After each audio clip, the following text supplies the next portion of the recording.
Tunawakaribisha sana. Tusome na Efeso.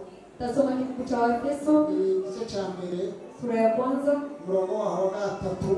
Mstari wa 3. Tunakomeza. Endelea.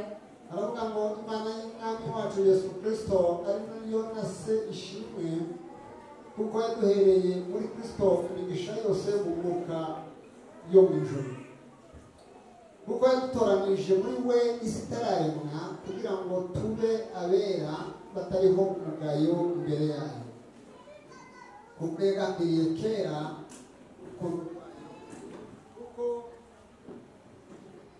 duhinduka abana bayo tubeshejwe na Yesu Kristo kubw'ineza n'ubushake bwayo, kugira ngo umuntu bwayo butagira akagero bushimwe ubwo yaduhereye umukunzi wayo. Amen. Atukuzwe Mungu Baba wa Bwana wetu Yesu Kristo, aliyetubariki kwa baraka zote za rohoni katika ulimwengu wa roho ndani ya Kristo, kama vile alivyotuchagua katika yeye kabla ya kuwekwa misingi ya ulimwengu, ili tuwe watakatifu, watu wasio na hatia mbele za katika pendo. Kwa kuwa alitangulia kutuchagua ili tufanywe wanawe kwa njia ya Yesu Kristo, sawa sawa na uradhi wa mapenzi yake. Na usifiwe utukufu wa neema yake ambayo ametuneemesha katika huyo mpendwa. Amen.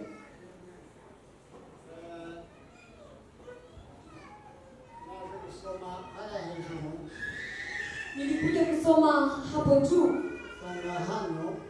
Nikagundua hapa kuna jinsi gani huwa tuko sambamba kutembea na wao. Neno hili ambalo wanajifunza mwaka huu, hilo ndilo tulikuwa nalo mwaka jana. Lile ambalo tunajifunza mwaka huu, hilo ndilo walikuwa wakijifunza mwaka jana nao. Na hatukuweza kuyazungumzia pamoja. La hasha. Si mnajua sisi tuko kwa mwaka wa mazao kuongezeka. Wao walikuwa ndani mwaka jana, na sisi mwaka jana tulikuwa ndani ya baraka na furaha. Sijajua kama ni kufunuliwa wala ni nini.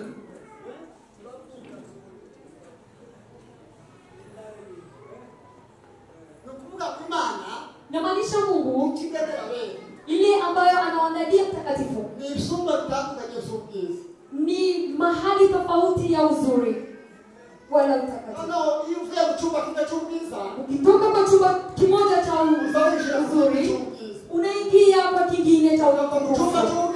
Ukitoka kwa chumba kingine cha utukufu unaingia kwa chumba kingine cha utukufu. Na maanisha tunatoka kwa utukufu hadi kingine. Alafu ukitoka kwa chumba cha utukufu kuna mara unatoka na mwingine anaingia, kwa sababu chumba cha utukufu huko ndani.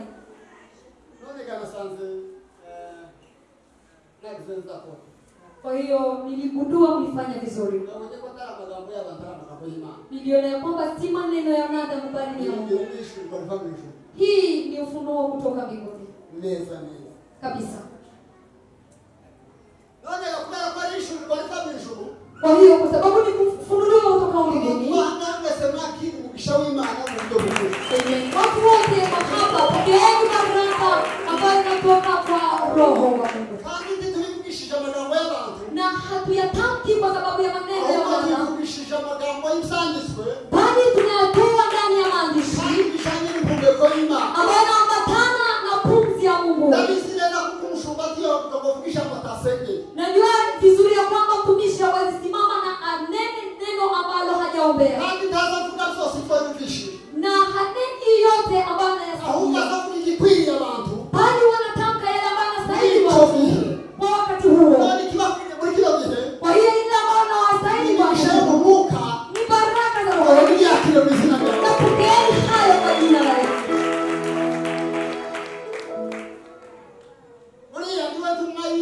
mu isi. Yeye ndiye mtume wa Mungu ulimwenguni. Kana twavuze ngo akanwa ka Yesu ino, Mchana tulizungumza kinywa cha Yesu hapa na abakozi bawe ni watumishi wake. uriya neza Hapo vizuri vizuri. umuntu b'amaso kuri uno mwaka Yule ambaye atakuwa macho kwa mwaka huu azakira imigisha mu buryo bw'umwuka. atapokea baraka za namna za kiroho. Kandi nibwo buhanuzi butavangiye, Na hiyo ndio unabii kamilifu. kandi nibwo kubigeraho neza. Na hapo ndio kuyafikia vizuri. Amen. Amen. Hanyuma sinzamenya rero kuvuga bena kurondogora abantu b'iwacu bari hariya babemera bakorerwa sinamenya babonye abantu base iwacu ruguru kubera kutamenya kuvuga sinzamenya kuvuga cyane mu busanzwe. Narabishimiye cyane, Imana ibamugisha mwese. Kwa kawaida mimi si mzuri wa kuzungumza maneno mengi wala mengine hapa. Niliona watu wa kwetu, nimewafurahia na Mungu awabariki. Umusenze dushuti nyinshi. Na tumefaidika marafiki wengine. None rero kubari byose katuganira ijambo ry'Imana. Kwa hiyo kwa hayo yote atatuzungumzia neno la Mungu. Asoma ijambo ry'Imana. Tumesoma neno la Mungu Ninaje tugiye kuganiraho uyu munsi. na hiyo ndio tunataka kuzungumza siku ya leo. Baravuga ngo Imana y'Umwami wacu Yesu Kristo Nasema ya kwamba Baba wa Bwana wetu Yesu Kristo, ariyo na se ishimwe, yeye na babaye na atukuzwe, kuko duhereye imigisha yose mu buryo bw'umwuka, kwa sababu ametupea baraka zote za namna ya kiroho kandi yo mu ijuru. za mbinguni. Birashoboka ko hari n'imigisha yo mu buryo bw'umwuka, Inawezekana ya kwamba kuna baraka nyingine za namna ya kiroho ariko itari yo mu ijuru. lakini si ya mbinguni. Birashoboka ko hari abandi bantu bashobora kubona uburyo bw'umwuka bakabona imigisha mu mwuka, Inawezekana kuna watu ambao wataangalia kwa namna ya kiroho na wapate baraka zote batayikoreye bila wao ngo bayihurire kujitumikia bayifire icuya, ili waweze kuitumikia watoto wako ariko bakayibona. lakini wapate baraka hiyo. Kubera wenda bakoresheje sinzi niba ari ikinyamurenge niba ari nk'urusimbi, Kwa sababu walijaribu kutumikisha mbinu zingine. abandi bavuga ngo ubishaka kututerera iki ukarikurikiza.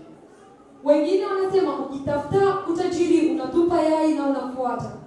Ariko nazo teknolojia teko naniyo kuvuka. Hiyo nayo ni mambo mengine, ni kama ya roho. Ukurikira iki ukana kuza kifaranga. Kufuata yai na alafu nenda kuleta pesa. Ariko shatse kwiganirira bukeya kubigishine, Lakini nataka nizungumze kidogo kwa baraka nne abakristo bagira upagani batagira. ambao Wakristo nao na wapagani hawana baraka hizo. Nyinshi. Ni baraka nyingi. Ariko mu mwanya mfite. Lakini kwa muda nao Ndavuga ibigishine. nitazungumza baraka nne Abakristo bagira. ambao Wakristo nao Abapagani batagira. wapagani hawana. Umugisha wa mbere abakristo bagira, Baraka ya kwanza ambao Wakristo nao abapagani batagira, ambao wapagani hawana ni ukubaturwa. ni kuwekwa huru. Kubaturwa. Kuwekwa huru. Gukurwa, gushyirwa mu mudendezo. Kuwekwa kwa uhuru. Niwo mugisha wa mbere abakristo bagira, Hiyo ndio baraka ya kwanza Wakristo nao abapagani batagira. ambao wapagani hawana. Umugisha wa kabiri turimo kuvugaho, Baraka pili ambayo ni tutazungumzia ukugira umugabane w'umwuka. ni kuwa na sehemu kwa namna ya kiroho. Umugisha wa gatatu nyine Baraka ya tatu tena ni imigisha ibonerwa muri Kristo. ni baraka ambazo tunazipata ndani ya Kristo. Umugisha wa kane Baraka ya nne ni agakiza twahawe. ni wokovu tuliopewa. Kubaturwa, Kuwekwa huru, umugabane w'umwuka, sehemu ya kiroho, umugisha muri Kristo, baraka ndani ya Kristo, agakiza twahawe. pia na wokovu tuliopewa. Nibyo tugiye kuganira mwanya kamwe. Ni hayo tutayazungumzia kwa muda mchache. Iyo tuvuze kubaturwa rero, Tukisema kuwekwa huru sasa, uvuga ngo amen. amen, Cyane haleluya. haleluya. Inyuma muri aho, Watu wa nyuma tuko pamoja, uvuga ngo amen. amen. Kuzamura amajwi twese tuvuga ngo amen. Pandisha sauti tuseme amen. Hanyuma narivuze ngo umugisha wo kubaturwa Baraka ya kuwekwa huru, biterwa n'icyo abantu babatuwe. hiyo inatokana na kitu gani ambao watu wamewekwa huru Navuga kwake. ibintu byinshi. Sitazungumza mengi Uzo twabatuwe. kwa yale ambayo tumewekwa Ndavuga huru, bitatu gusa. nitazungumza matatu. Muri ibyo bitatu twabatuwe, Matatu hayo ambayo icya mbere tumesababisha huru, twabatuwe ku itegeko.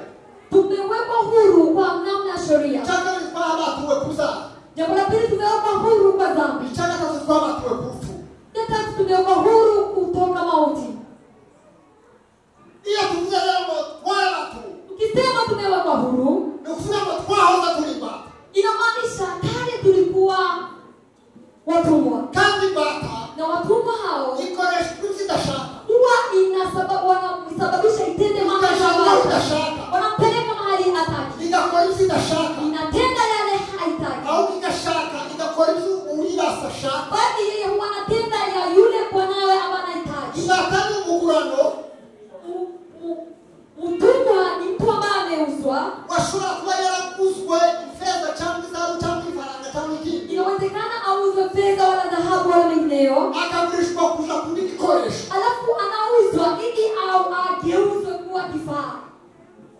abantu baguraga imbata n'ubwo twebwe tutazibonye, Watu ambao walikuwa wakiuza mtumwa kama ingalau sisi hatujaona ntabwo bazigurira ku busa. hawakuwa wananunua hivyo.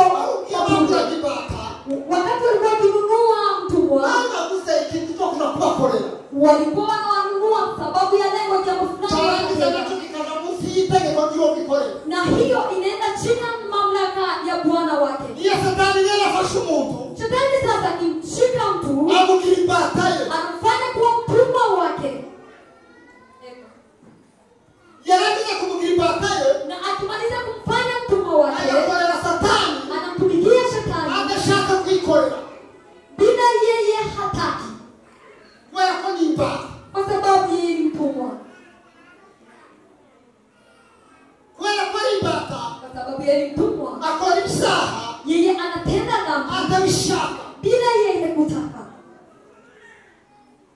Kuriya nubwo tutarabaza, Na ingalau hatujaswali, ariko hari umuntu uza wihemukira akinywa ifaranga ze zo gakuzuru, lakini kuna mtu ambaye inawezekana anywe pesa ambazo zitaweza kutunza familia zake, akazimya akazima, anazitumia kwa pombe na zinaisha, cyangwa akabanza agasiga zimwe mu rugo, wala anabakisha kidogo nyumbani, akaja mu kabari kanywaho nkeya, alafu anaenda kwa baa na yamara kunywa gufata kidogo, akagose gatoya, akimaliza kukunywa kidogo akaja kuzana na za zindi yasize, alafu anarejea nyumbani, analeta na zingine kugira ngo ambazo zose ameacha, azizana zinyweye, ili zote azilete na inzara azizie ikamuke pombe, itari ikwiye kumurya.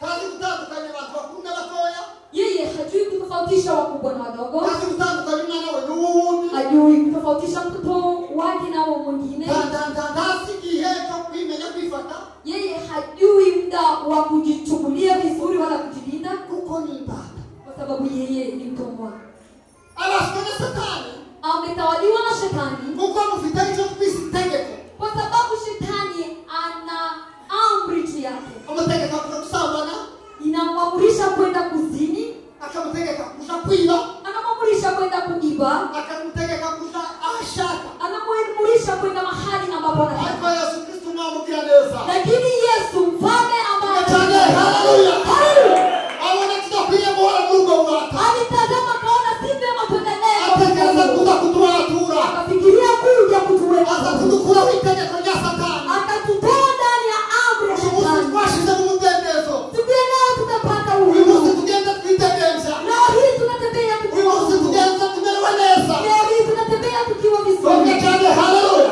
Haleluya. Ariko muzi ibanga itegeko rya Satani Je, najua sheria ya Shetani iza rihumisha umugabo amaso akagenda sita, ambayo inapofusha mzee na anaenda kikwaa, umwana w'umusore akazarara inyuma y'urugo, kijana fulana analala nje ya nyumba, abana b'abakobwa bakibera mu kabari, wasichana wanakaa huko kwa batu, kandi Yesu Kristo wabatuye abantu yarabonetse. na Yesu Kristo ambaye ameweka huru watu na amezirika. Muzi umuntu w'umugore ufite umugabo yarangiza akifuza abagabo b'abandi, Je, najua mama ambaye ana mume na anaendelea kutamani waume ikindi yuko wengine, afite ububata mu basi. si jambo lingine, ni ila tu anakuwa anatawaliwa. Abantu benshi babaswe n'ibintu bitandukanye, Watu wengi wanatawaliwa na mambo tofauti, babaswe n'ikinyoma, wanatawaliwa na uongo, ururimi rwabo iyo ugiye kuvuga iteka ulimi wao ukitamani kutamka azabesha, kile anadanganya, abesha bishaka, anadanganya Akabesha akitaka akishaka. wala asipotaka, abesha yagambiriye, anadanganya akabesha akiyazingatia, atagambiriye. wala yeye pia. Wengine ni watumwa wa matusi. Shetani yeye anawatawala. Hiyo inahuzunisha. Yesu alipoyachunguza akasema si heri watu waendelee kuwa chini ya sheria ya shetani. Ikawa vema ili aje mwenyewe ili atuweke huru. Jambo la pili ambao iliendelea kutawala watu ni dhambi. Dhambi inasababishwa na tamaa. Na tamaa inaanzia kwa kutamani. Na mwisho wa dhambi ni kifo, mauti. Jambo lingine ambalo lilikuwa linaendelea kutawalia watu ni mauti. Kitabu cha Warumi sura 8 na mstari wa 2. Nasema kama jinsi alivyotuweka huru.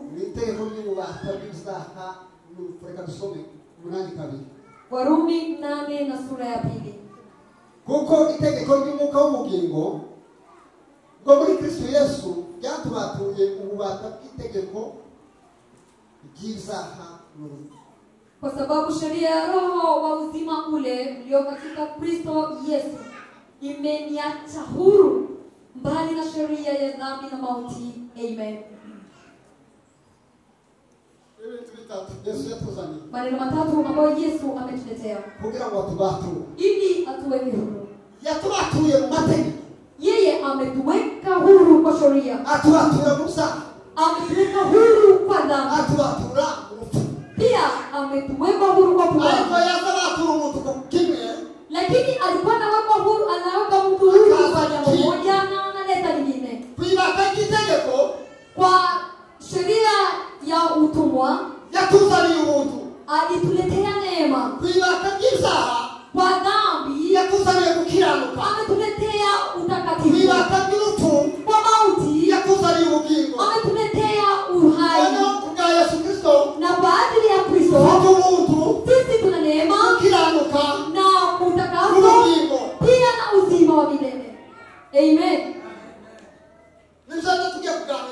Hayo yote tutayazungumzia kabla tuendelee huku chini. Ametupea neema. Akatoa sheria kwa sababu sheria zilikuwa zimeshindwa, kwa sababu ya unyonge wa sheria. Sheria zilijaribu kututoa dhambi, lakini ikawa dhaifu. Sheria ikawa dhaifu. Ilipokuwa dhaifu, sheria ikashindwa kututoa dhambi. Iliposhindwa kutoa dhambi, Yesu akatuletea neema. Fikiria mambo mawili tofauti: sheria na neema. Akatuletea neema, akatutolea sheria. Siku ya leo sisi tuko ndani ya sheria, bali tuko ndani ya neema. Ulimwengu ulikuwa na nyakati tofauti, na kuna wakati ulikuwepo wakati bila dhambi. Wakati bila dhambi ilikuwa na wakati wa kale wa Adam. Ulifuatia nyakati nyingine cha fikra takatifu. Dhamiri safi wakati yuze zilikuwa nafanya kazi. Ni wakati wa kina Abel, Enoch na kina Noa. Waliposhuka mpaka chini, walipofika shinani, wakajiletea mfalme. Mfalme wa kwanza alikuwepo ni Nimrod. Yeye akaendelea kuongoza kwa mfalme, na ikafikisha wakati wa Abraham, wakati wa Ibrahim. Abraham aliendelea kwa agano, Isaka aliendelea kwa agano, Yakobo aliendelea kwa agano, Yusufu aliendelea kwa agano. Na wakati huo nasi tukapewa agano, kwa sababu Mungu ameweka agano ndani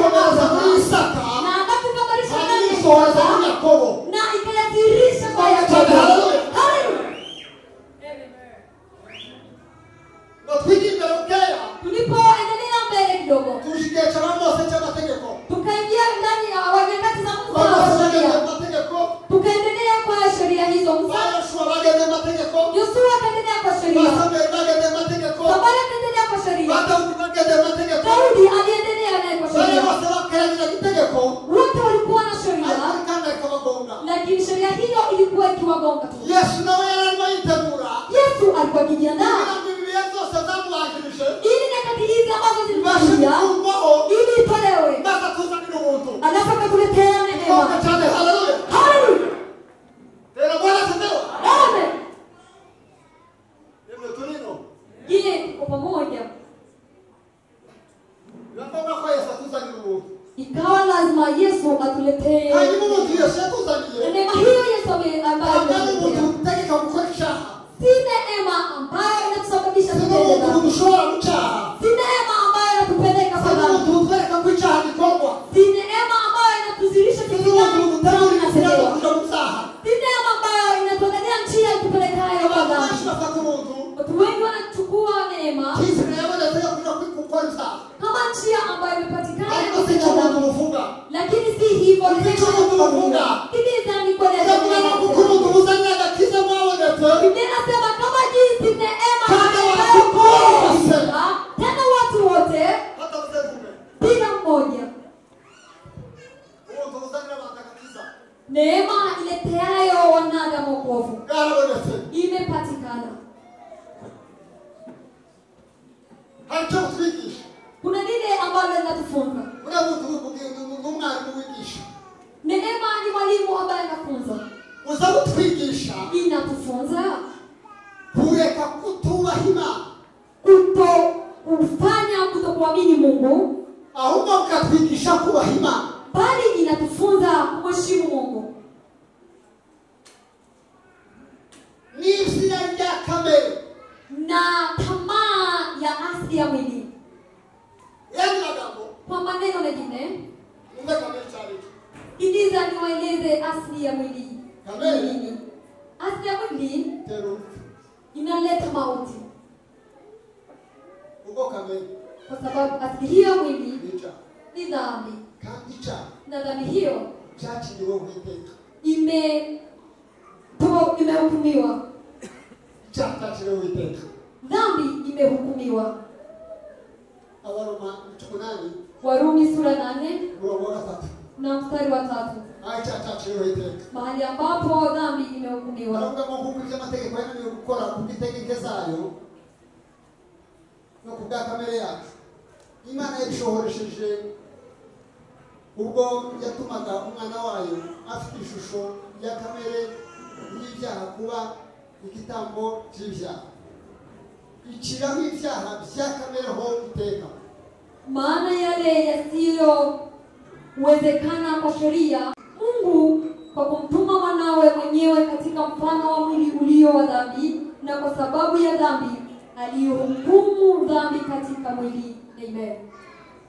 Tubonye umuntu rero Na kwa kupata neema sasa bwaguteye gukiranuka, ilitusababisha sisi kutakasika. ubundi bazabaza umuntu ugasura umukiranutsi, Na sometimes wao wanauliza mtu, je, wewe ni mtakatifu? oya Anasema la.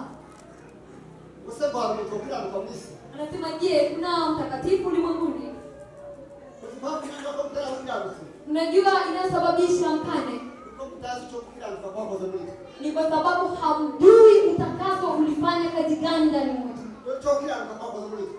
kazi ambayo utakaso ulifanya ndani mwetu. Yesu yaraje Yesu alija afata ibyaha byacu akachukua dhambi zetu akadukuramo, akatutoa ndani za ahari hicaye ibyaha mahali kulikuwa kuna keti dhambi, arahicara. yeye mwenyewe akaketi. Noneho uyu munsi Kwa sasa leo iyo umuntu afite ikibanza cya Yesu muri we, mtu akiwa na mahali pa Yesu aba afite kiwanja cha gukiranuka muri we. yeye ana utakatifu ndani mwake. Mbese gukiranuka dufite Inamaanisha utakaso tunao ni Yesu Kristo, ni Yesu Kristo. niwo mwenda twambaye Hii ndiyo vazi wo tunaivaa gukiranuka. ya utakaso. Icyo cyatumye abwira Abafilipi, Ndio maana niambiwa arababwira ngo mwambare umwami Yesu Kristo, akamwambia vaeni Yesu umuntu Kristo. wese wambaye Kristo Kila yeyote ambaye aba afite anavaa gukiranuka. yeye ana utakatifu. Amen. Ntabwo twambaye ibyaha, Sisi hatuvai dhambi, ahubwo twambaye Kristo, bali tunavaa Kristo. kandi uwambaye Kristo Na yule ambaye anavaa Kristo aba yambaye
Kuna mwimbaji anaimba vizuri. Yaravuze ngo iteka umucamanza.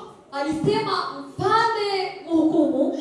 Yapamagaje ku ntebe y'ubucamanza. Akiniita kwa kiti cha hukumu. Nashika mwitaba. Nami namuitika. Namara kumwitaba. Nikimuitika. Akakucira urubanza. Yeye anaenda nihukumu. Wale pakambona aho maso ya Yesu Kristo. Lakini ananitazama na niona ndani Akacira urubanza rubi. yeye hanihukumu kubaya. Tukianutse. Bali ananiita mtakatifu. Sasa muyandi magambo. Kwa maneno mengine, Isina kwamba Kristo dunia kuvaa Kristo, chama kugira Kristo, ukiwa na Kristo, inguhindurira izina, inakugeuzia jina, umukiranutsi, unaitwa mtakatifu. Bitatuza kubimoya. Bila matendo yako, hailingani na matendo yako. Yaba turabakiranutsi muri Kristo. Jamani, sisi ni wa Kristo, ni watakatifu ndani ya Kristo. Turabakiranutsi bihe byose. Sisi ni watakatifu. Turabakiranutsi kuva mu mugoroba. Sisi ni watakatifu. Turabakiranutsi batenda kudutakaza. Sisi ni wa Kristo, watakatifu. Watakaza Kristo. Kwa sababu watu wanapoteza Kristo si kitu cha kutakaza. Lakini Kristo si jambo la kupoteza. Kristo hakosi mikomeyo. Kristo ametenda kazi ya ngumu sana. Kanga kusita huko. Yeye hajatenda kitu Kristo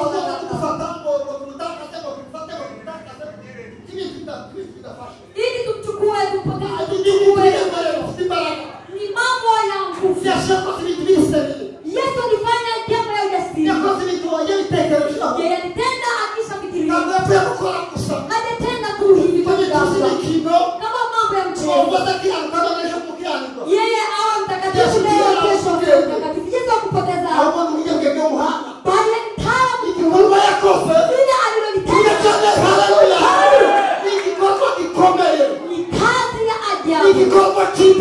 Ni kazi ya nguvu. Ni kazi ya kujipeana. Ni kazi nzito. Ili tugeuzwe watakatifu.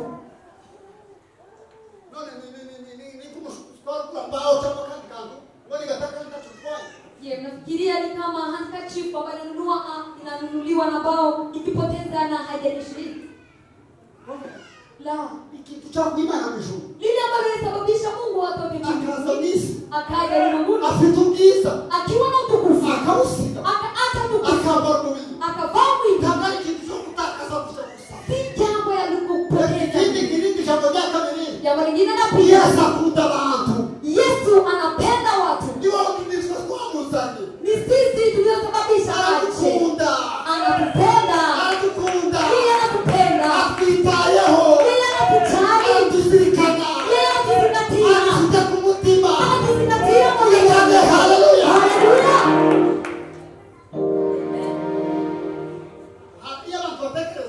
Watu wakifikiria, wanafikiria kwamba lile jambo ambalo Mungu amelitenda ni la muda tu kitambo. Ati ni jambo alilolitenda akipitia. La. Yeye si jambo ambalo lilitenda kitambo. Ni tendo lililotugeuza na tukageuzwa watakatifu.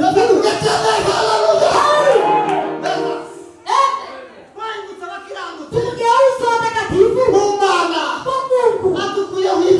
alipotutoa dhambi. Alipokuhukumu dhambi hiyo.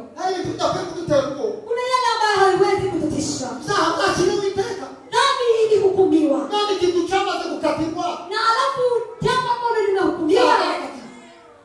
Dhambi imehukumiwa. Hata kifo imehukumiwa. Inasubiri tu mwisho. Kitu ambayo inasubiri tu kifo cha mwisho wa dahari. Haiwezi kutisha. Haiwezi kutisha. Nitasema nimewamaliza.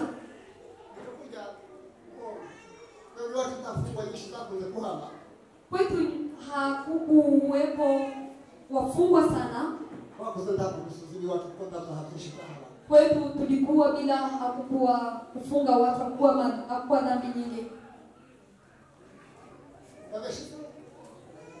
Je, nadanganya? Kwetu hakukuwepo gereza. Sio mzee wa kwetu anajua hayo.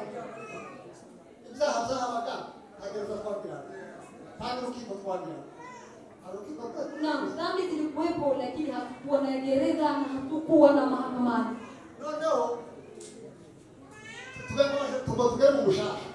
Alafu tulipofika mjini, tukapata kuna mahakama. Mtu akihukumiwa na hayo ambayo wamemhukumu imemshika, ingalao hapigwe yowe, haiwezi kuwa watu ambao wanalala, watoto ambao wanalala. Sema baba yako amenihukumu, utaona. Yeye kuambia tulia na uende gerezani. Vivyo hivyo tunapaswa kuambia utii na dhambi. Ya kusema baba yetu amewahukumu kabisa. Baba amewanyang'anya nguvu. Baba amewatoa na mamlaka. Subiri tu. Alafu mwende gerezani. Mwende hukumu. Kwa sababu yeye amehukumu. Hivyo hivyo tumesoma. Jambo la kupatia. Mtu alipotenda dhambi, ameingiza dhambi ndani mwake. Hebu angalia jinsi ilivyo.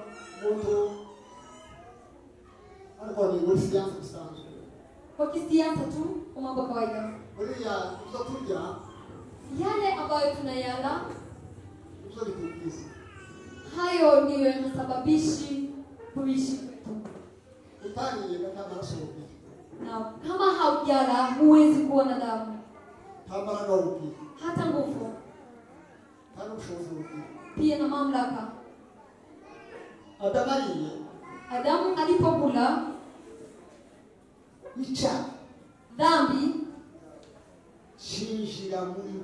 ikaingia ndani mwake. Ile tunda ikageuka mojawapo ya mambo ambayo yanaunda Adamu. Na ilikuwa imekataziwa. Ikageuka ndani ya damu yake. Ikageuka ndani ya fikra zake. Je, unajua kwamba mtu kama hajala hata kufikiria ni ngumu? Na kama haujaomba wanakufunga tu bila siku 3. Wanakusimamisha. Huwezi simama ukiimarika hivyo. Utaweza tegea. Utakuwa ukizunguka. Na mnajua mtu anasimama kwa kulingana na fikra zake.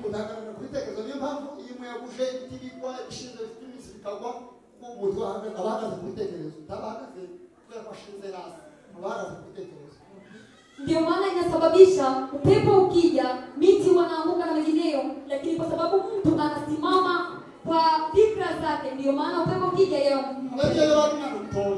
Ingawa au mtoto mchanga. Sinaona mtu mkubwa unaanguka, lakini mtu anabaki na bado hana mizizi. Ile si mambo mengine. Ni kwa sababu anasimama kwa nguvu za fikra. Ile ambalo nahitaji kusema ni nini? Amen.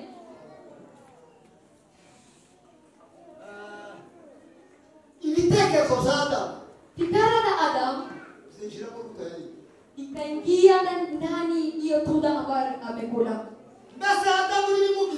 Na maanisha Adamu na yale ambayo amekula ikageuka kuwa dhambi. Kwa sababu mwanadamu inawezekana alikuwa hapa. Acha tuchukue mfano kama kanisa hili ambapo tunadhani. Mtu ambao hapa. Ambapo tunasema kwamba ni kwa shamba la Eden. Acha tuache hapa ni mahali pazuri. Mtu ambao wamemweka gerezani. Na hawamtoi. Lakini wanampea ruhusa wa kula na kuzaa na kuongeza itaongezeka. Muri iyo gereza Ndani ya gereza hiyo azosangamo umwana. azae ndani mtoto. Uwo mwana azoba muri gereza. Mtoto huyo atakuwa ndani ya gereza Azororoka. na atafuga. Inzoka zizoba ziri muri gereza. Ng'ombe hiyo itakuwa ndani ya gereza. Ikintu cyose azokora. Jambo lolote ambalo Igihe atalitenda cyose atarava muri iyo gereza. wakati ambao hajatoka gerezani, Nacyo ubwacu kizoba kiri muri gereza. pia nalo litakuwa ndani ya gereza. N'ibindi bimuteganije kuzakora imyaka iri imbere. Na ingine ambayo anamtarajia kutenda miaka ijayo, Igihe cyose azoba ari muri gereza. wakati wote ambao atakuwa gerezani, Nabyo bizoba bifu. pia nayo itakuwa imefungwa. Nashaka azobwira abuzukuru n'abuzukuruza. Ngalai yawe na wachukuru Nabo bazoba bari muri gereza. na watakuwa ndani ya gereza, Kubera kuko bari mu ruzitiro rwa gereza. kwa sababu wako ndani ya mpango wa Nuko gereza. natwe twari muri Adamu. Ndivyo hivyo nasi tulikuwa ndani Turi ya muri Adamu, gereza y'ibyaha. tulikuwa ndani ya gereza ya Iyo dhambi. Yesu ataza ngo amene gereza, Yesu angekuja ili Atutoe atutoe muri gereza y'ibyaha. atutoe ndani ya gereza hiyo, Ugiye muri iyo gereza, tungezaliwa ndani ya gereza ukorewe hiyo, muri iyo gereza. tungetembea ndani ya gereza N'uyu munsi hiyo. tuba turi muri iyo gereza. Hata leo hii tungekuwa Kuko Imana yaturemye kera, kwa sababu Mungu ametuumba hapo imushyira mu awali, mwana wa Adamu. ikatuweka ndani ya ukoo wa Amaraso Adamu. ya Adamu yazakomeza kumanuka. Damu ya Adamu ikaendelea Aha kutiririka. ngaho turi, Ilikuwa ikielekea mahali Yesu hapo. azahagarara hagati yacu. Yesu alikuja akasimama katikati yetu, Amaraso ya Adamu wagende, na damu ya Adamu haikutiririka tena iendelee, irakomeza. bali damu ya Yesu ndio Uyu munsi iendelee. turashima Imana. Haleluya! Leo hii tunamshukuru Kuko Mungu twavuye ku ngoma y'Umwami kwa Yesu. sababu tumezaliwa kwa utawala wa Yesu Kristo. Mwese kuko Yesu Kristo yagize. Je, mmesikia jinsi gani Yesu ametenda? Cyageze kiriya gihe cy'aba Petero n'abandi. Ilifika wakati huo wakina Petro na wengine Cy'aba Yohana. na Yohana, Hayakomeza kumanuka umuvu wa Adamu w'icyaha. damu ya Adamu ilikuwa inatiririka, damu ya laana. Yesu yamaze arayitanga. Yesu akaja akasimama Ahawe harangiye. akasema, kwako Yesu imeisha, yageze ku musaraba. kwa sasa imefika msalabani. Nasoma uyu munsi. Damu ambayo itatiririka leo hii ni yangu. Amena. Ayatafata inzira. Ya Adamu ikapotea, Yesu atora inzira. ya Yesu ikachukua njia hiyo. Aho wese agakira. Mahali pote tutafika Akahoka. yote anafika na yote anafika na kukombolewa. Kila yote anafika na mahali popote mahali popote anafika na kubalika. Mahali pote na mwenye anafika na kubalika. Ya Adamu kaifuja, haikushuka tena ili itusikie. Amen. Kwa sasa tuko na damu ya Yesu Kristo, kwa sababu dhambi imeletwa na mtu mmoja, pia na uzima umeletwa na mwingine. Kuko wote wameasi Mungu kwa sana, hivyo hivyo wote waligeuza kuwa watu. Adamu wa kale ameleta kifo, Adamu mwenyewe akaleta uzima. Haleluya. Amen.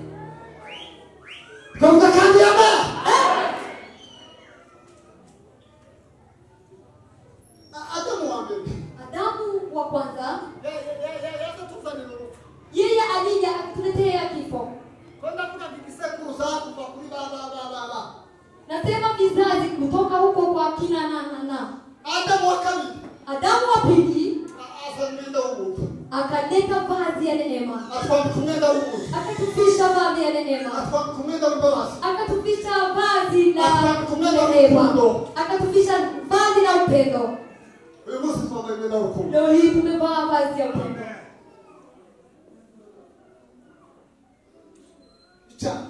Dhambi ni adui wa Mungu. Soma 8:7. Warumi 8:7. Kuko umutima wa kamere ari umwanzi w'Imana. Kuko utumvira amategeko y'Imana.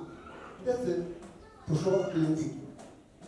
Kuwa ile nia ya mwili ni uadui juu ya Mungu, kwa maana haitii sheria ya Mungu wala haiwezi kuitii. Sikiliza haya, Umutima wa kamere roho wa asili ya mwili ni umwanzi w'Imana. ni adui wa Mungu.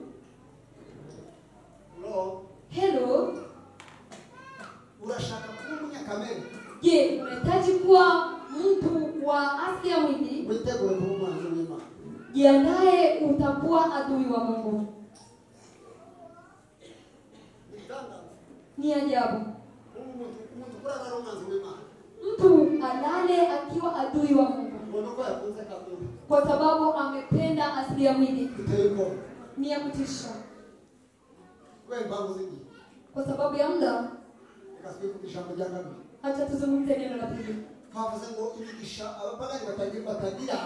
Tumesema baraka ambazo wapagani hawana, lakini Wakristo nao. Baraka ambazo Wakristo nao na wapagani hawana.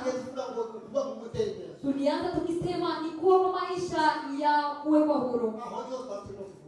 Hapo ndipo tulikuwa tukizungumzia. Jamani, tumesamehewa.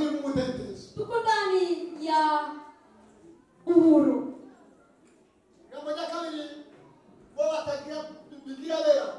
Jambo la pili ambao wao hawana takatifu wanalo ni sehemu ya roho. Amen. Mungu ametupea jambo zuri akaima wapagani kweli. Jambo ambalo ni tamu huku ulimwenguni ni kutaa Roho Mtakatifu. Hakuna jambo lingine. Watu ambao wanafurahia Mungu ndani ya roho, wanamchezea Mungu, wanafika huko juu, na wakirejea nyumbani na hakuna mtu ambaye anasononeka wala kunung'unika. Lakini watu wengine yale yote ambao wanatenda na kucha asubuhi huwa wananung'unika, lakini kumchezea Mungu. Amen. Hallelujah. Hallelujah. Hallelujah. Hallelujah. Hallelujah. Tupe Mungu tukufu. Nipeane shangwe. Hallelujah. Hallelujah. Hallelujah. Hallelujah. Hallelujah. Hallelujah. Bwana sifiwe. Amen. Ni jambo zuri kabisa wapendwa. Hakuna mtu ambaye ananungunika na hayo. Huwezi sononeka kwa jambo ulilolitenda. Tumepewa sehemu kwa roho ambao ulimwengu hawana. Kwa roho hiyo Mungu amesema nitawapea msaidizi. Mmoja wapo wa sehemu hiyo. Usiwe na shida. Kuna msaidizi. Usiwe na shida. Kuna msaidizi. Ukiona karibu kushida, mwambie msaidizi. Atakuwa anakusaidia. Ukiona kazi ni karibu wewe, achia roho. Sababu yeye anasaidia. Ametuma mtu kama msaidizi. Amen. Haleluya.